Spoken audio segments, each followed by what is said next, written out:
جو ہو رہا ہے اسے ہونے دو، تمہارے رب نے تمہاری سوچ سے بھی بہتر تمہارے لیے سوچ رکھا ہے۔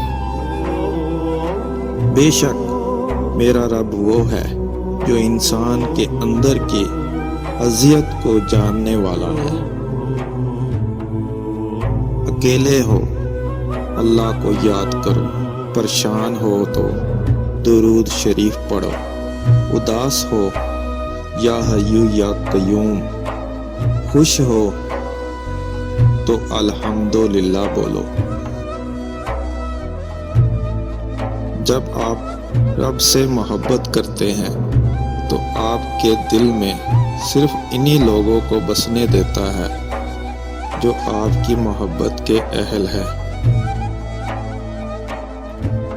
رب کہتا ہے کسی کو تکلیف دے کر مجھ سے اپنی خوشی کی دعا مت کرنا، لیکن اگر کسی کو ایک پل کی خوشی دیتے ہو تو اپنی تکلیفوں کی فکر مت کرنا۔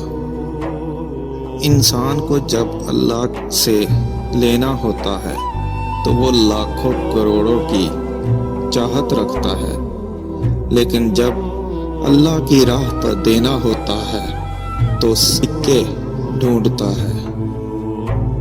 اللہ تعالیٰ کا وعدہ ہے جو تیرے نصیب میں ہے وہ تجھے ضرور ملے گا، چاہے دو پہاڑوں کے نیچے ہی کیوں نہ ہو، اور جو تیرے نصیب میں نہیں وہ تجھے کبھی نہیں ملے گا، چاہے وہ تیرے دو ہونٹوں کے درمیان ہی کیوں نہ ہو۔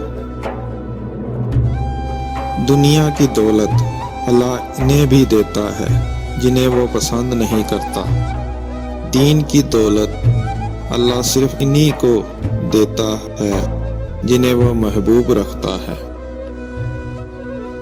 اپنے نقصان پر ہرگز غم زدہ نہ ہوا کرے، کیونکہ اللہ تعالیٰ تب تک آپ سے کوئی چیز نہیں چھینتا جب تک اس میں آپ کو اس سے بہتر عطا نہ کرے۔